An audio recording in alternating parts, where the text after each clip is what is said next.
بسم اللہ الرحمن الرحیم۔ السلام علیکم ورحمۃ اللہ وبرکاتہ۔ آج ہمارا جو موضوع ہے وہ ایک معاشرتی پہلو ہے جس کے اوپر گفتگو کرنا یہ بہت ضروری ہے، اور یعنی یہ ایک ایسا عمل ہے یا ایسی چیز ہے کہ جس سے ہم روزانہ کی بنیاد پہ ہم لوگوں کے ان معاملات اور مسائل سے ہم گزرتے ہیں، اور میں یہ چاہتا ہوں کہ ہم آپ کے سامنے ان چیزوں کو آپ کے سامنے رکھیں، اور اس کے جو اللہ کے فضل سے اس موضوع کے جو فوائد ہوں گے وہ آپ کو سمجھ بھی آئیں گے۔ پاکستان کے اندر، صرف میں پاکستان کی بات کر رہا ہوں، کسی اور ملک کی بات نہیں کر رہا، کہ پاکستان میں جو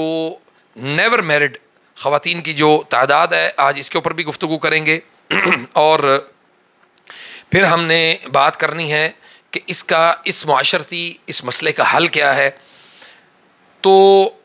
شروع کرتے ہیں انشاءاللہ کہ رپورٹس کے مطابق تقریباً 10 ملین 1 کروڑ پاکستانی خواتین جو عمر میں 35 سال سے یا اس سے زائد عمر کی ہیں وہ نیور میرڈ ہیں، کبھی بھی مطلب کوئی شادی والا معاملہ ہوا ہی نہیں، اور یہ مطلقہ اور بیوہ یہ تعداد ان کے علاوہ ہے۔ تو تقریباً 1 کروڑ کے قریب ایسی خواتین ہیں جن کی کبھی بھی شادی والے معاملات ہوئے ہی نہیں، اور یہ 10 ملین کی تعداد UN کے نیشنل پاپولیشن ڈیٹا کی بنیاد پر اینڈ ہیلتھ سروے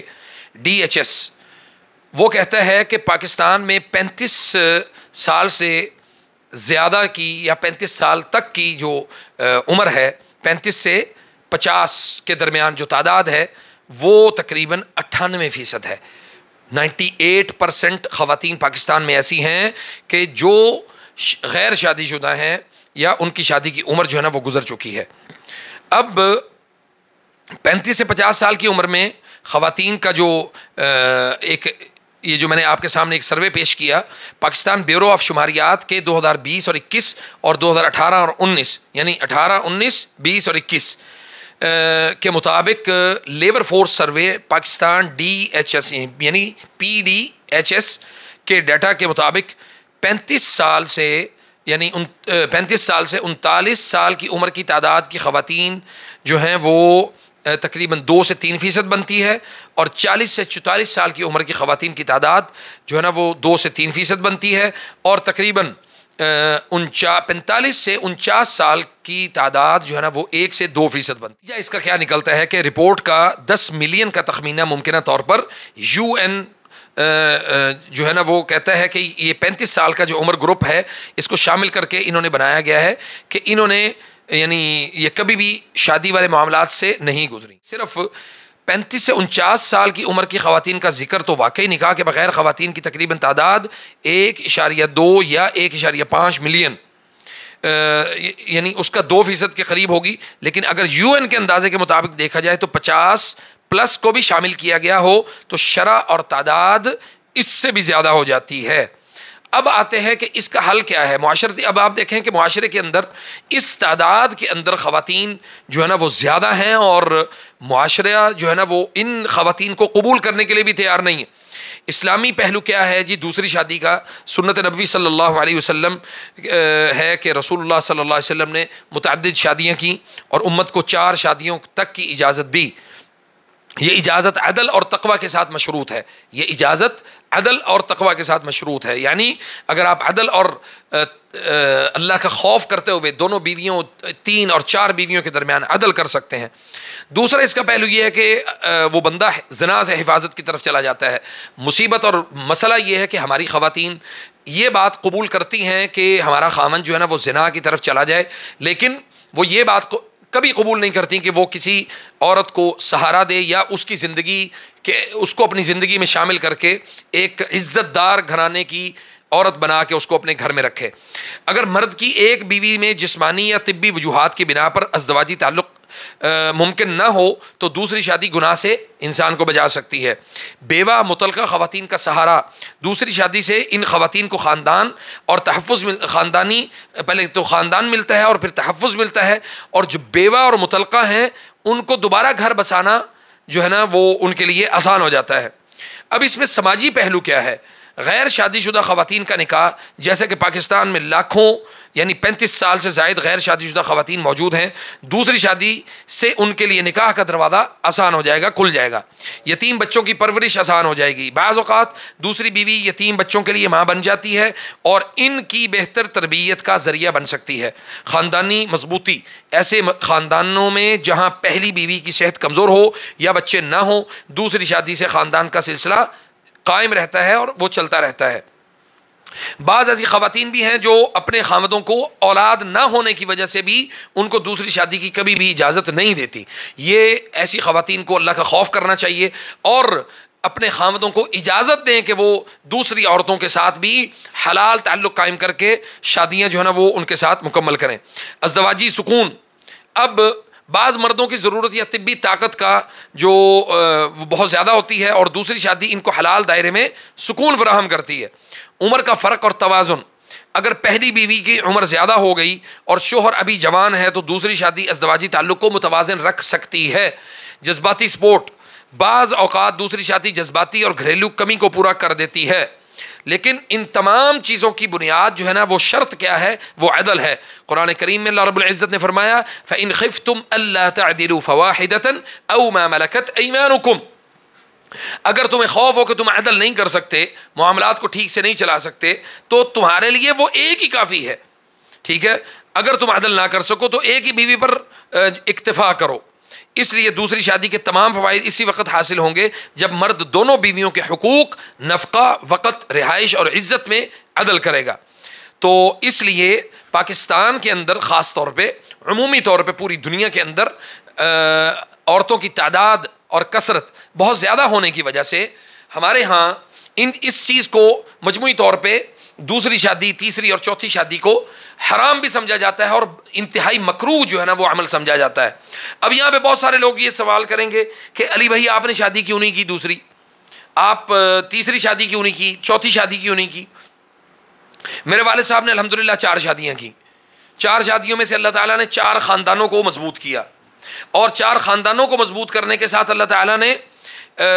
میرے والد صاحب کی نسل کو اللہ نے پروموٹ کیا، بڑھایا۔ نبی صلی اللہ علیہ وسلم نے فرمایا کہ میں قیامت کے دن اپنی امت کی کثرت کے اوپر فخر کروں گا۔ تو امت کے اوپر ایک بیوی، آج کل دیکھیں نا 2، 3 یا 4 حد بچے جو ہے نا وہ پیدا ہو سکتے ہیں، یا پاکستان میں صورتحال اس طرح سے ہے کہ خواتین کا آپریٹ ہو جاتا ہے اور آپریٹ کے بعد 4 بچوں کے بعد ڈاکٹر جو ہے نا وہ ویسے ہی وہ کہہ دیتا ہے کہ بھئی آپ اس کے بعد جو ہے نا وہ بچے پیدا نہ کریں، یہ عورت کی صحت کے لیے نقصان دہ ہے۔ اب جب عورت کی صحت اس بات کی اجازت ہی نہیں دیتی کہ وہ آگے اولاد پیدا کر سکے، تو کیا مرد جو ہے وہ آگے شادی کر کے وہ اپنی نسل کو آگے اور نہیں بڑھا سکتا؟ بالکل بڑھا سکتا ہے۔ اور دوسرے نمبر پہ اس عمل کو اتنا مکروہ اور اتنا قبیح سمجھ لیا گیا ہے کہ خواتین دنیا کی ساری یعنی اللہ تعالیٰ کی بتائی ہوئی ساری عبادات کریں گی جب ان کے سامنے ان کا خامند دوسری شادی کی بات کرے گا کہ میں دوسری شادی کرنا چاہتا ہوں، اللہ تعالیٰ میرے معاملات میں یا میرے رزق کے معاملات میں اللہ تعالیٰ آسانی پیدا کرے گا، تو وہ کیا کرتی ہے کہ وہ اس کے اوپر آگ بگولا ہو کے اپنے خامند کے ساتھ لڑائی شروع کر دیتی ہے، لڑائی کرتی ہے، اور اس کے بعد کیا ہوتا ہے؟ اس کا انتہائی گندا اور برا اثر خامند کے اوپر یہ آتا ہے کہ خامند اس چیز کو ضد بنا لیتا ہے کہ بھئی مجھے تو یہ ضرورت تھی کہ بھئی یہ میرے ساتھ سٹینڈ کرتی، اب وہ سٹینڈ کرنے کی بجائے اس نے ساتھ کھڑے ہونے کے بجائے اختلاف کیا، تو اختلاف کی صورت میں وہ پہلی بیوی جو اس موجودہ بیوی ہے اس کے ساتھ اس کے معاملات خراب ہو جاتے ہیں، اور وہ بیوی کبھی بھی یہ بات کو ایکسیپٹ کرنے کے لیے تیار نہیں ہوتی کہ بھئی میں نے اپنے خامند کے ساتھ اس معاملے میں اس کو اجازت نہ دے کے یا اس کے ساتھ یہ سارے معاملات کر کے میں نے اس کے ساتھ زیادتی کی ہے، یہ ظلم کیا ہے۔ یہ ظلم اس لیے میں کہوں گا کہ خامند اگر چاہتا ہے کہ وہ زنا سے بچے، خامند چاہتا ہے کہ وہ پاکیزگی والی زندگی بسر کرے، خامند چاہتا ہے کہ وہ اپنی زندگی کو ایک مناسب اور بہترین انداز میں گزارنے کی کوشش کرے، تو جب بیوی اس کو منع کرتی ہے تو خامند پھر گرج میں آ کے، وہ انتقام کی صورت میں آ کے وہ کیا کرتا ہے؟ وہ پھر چھپ کے تعلقات قائم کرتا ہے، میاں بیوی کے درمیان سکون ختم ہو جاتا ہے، پھر بیوی کہتی ہے کہ بھئی مجھے تو اب آپ سے سکون بھی نہیں ملتا، آپ میرے سے سکون کیا حاصل کریں گے؟ وہ بیوی جناب وہ اپنے خاوند کو وہ طعن و تشنیع کرتی ہے کہ بھئی مجھے آپ سے سکون نہیں ملتا۔ بھئی سکون کیسے ملے آپ کو؟ آپ کو سکون ایک ہی صورت میں ملے گا کہ جو ہے نا وہ ایک دوسرے کے لیے سکون کا سبب ہے نا۔ قرآن میں اللہ نے فرمایا کہ وَجَعَلَ لَكُمْ أَزْوَاجًا لِتَسْكُنُوا إِلَيْهَا، وجعل بینکم مودۃ ورحمہ، اگر خاوند اپنی بیوی کا اس وقت تک خیال رکھ رہا ہے نا کہ بھئی وہ اس کے نان و نفقہ، کھانا پینا، یہ وہ سب کچھ کا خیال رکھ رہا ہے، تو وہ شادی کے بعد بھی اپنی بیوی کا خیال رکھے گا اگر بیوی اختلاف نہ کرے، بلکہ بیوی کو، پہلی بیوی کو زیادہ اس کو سکون ملے گا کہ اگر وہ اپنی خامند کے ساتھ کھڑی ہو جاتی ہے، سٹینڈ کرتی ہے نا، تو اس کو یہ خوف اس کو اپنے دل سے نکال دینا چاہیے تھا بیوی کو کہ وہ میرا خامند جو ہے یہ اگر میرا اتنا خیال رکھ رہا ہے، اگر میں اس کے ساتھ سٹینڈ کرتی ہوں تو یہ پہلے سے زیادہ میرا خیال رکھے گا۔ اور پھر فطری طور پہ جی عورت نے یہ بات کر دی کہ عورتیں اکثر یہ بات کرتی ہیں نا کہ فطری طور پہ کہ جی عورت قبول ہی نہیں کرتی دوسری بیوی کو۔ بھائی عورت کو کس نے یہ حکم دیا ہے کہ وہ نان و نفقے کی ذمہ دار ہے یا مالک ہے، یا وہ گھریلو اور خاندان کے فیصلے اس عورت نے کرنے؟ عورت نے کبھی بھی فیصلے نہیں کرنے، اللہ نے اس کو حاکم نہیں بنایا، محکوم بنایا۔ تو جس خاندان، جس گھر کے اندر عورت کی حاکمیت ہوگی، اس خاندان کے اندر کبھی بھی خیر اور برکت نہیں۔ اگر عورت اپنے خاوند کی اطاعت اور فرما برداری میں زندگی گزارتی ہے اور اپنے خاوند کے ساتھ ہر اس کے معاملے کے اندر وہ سٹینڈ کرتی ہے، تو پھر یاد رکھیں کہ معاشرے کے اوپر اس کا بہترین جو مثبت پہلو ہے، وہ اس کا جو مثبت اثر ہے وہ یہ پڑتا ہے کہ بیوی کے ساتھ اس کا تعلق مزید پہلے سے زیادہ مضبوط ہو جاتا ہے۔ اچھا جی، اس کے بعد کیا ہوتا ہے کہ جب خاوند نے اس کو چھوڑا، یعنی خاوند نے اپنی بیوی کو ان چیزوں کی، ان وجوہات کی وجہ سے پیچھے ہٹنا شروع کر دیا، کیونکہ بیوی نے باقاعدہ طور پہ جنگ کا میدان کھول لیا، اس نے کہا کہ میں دیکھتی ہوں تو کیسے کرتا ہے شادی دوسری، اور اس نے جناب اس کی جاسوسی، اس کی چیزیں، اس کے سارے معاملات کو اس کے پیچھے لگ کے وہ چیزوں کو کیپچر کرنا شروع کر دیا، ڈسکس کرنا شروع کر دیا۔ اس کا تعلق پھر کس چیز کے ساتھ ہوتا ہے؟ خاوند اپنے دماغ میں ایک چیز بٹھا لیتا ہے، بیوی اپنے دماغ میں ایک چیز بٹھا لیتی ہے، دونوں کا مقابلہ وہ ایک دوسرے کے ساتھ شروع ہو جاتا ہے، اور اس کا جو امپیکٹ ہے وہ اولاد کے اوپر پڑتا ہے۔ پھر بیوی نہیں دیکھتی کہ بھئی یہ میرے بچے ہیں، بیوی نہیں دیکھتی یہی میرا وہ خامد ہے جو مجھے ہر گرمی سردی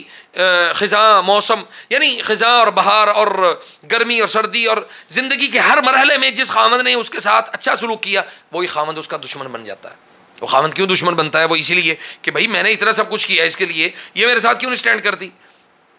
اور پھر وہی ساری چیزیں وہ ایسی عورت کے تلاش کے اندر وہ شروع کر دیتا ہے، ایسی عورت میں تلاش کرنا شروع کر دیتا ہے جس کی اسے ضرورت ہوتی ہے۔ اب وہ ضرورت جہاں سے اس کو پوری ہوگی، وہ اس کی طرف نکاح کا پیغام بھی بھیجے گا، حلال طریقے سے نکاح کی کوشش بھی کرے گا، لیکن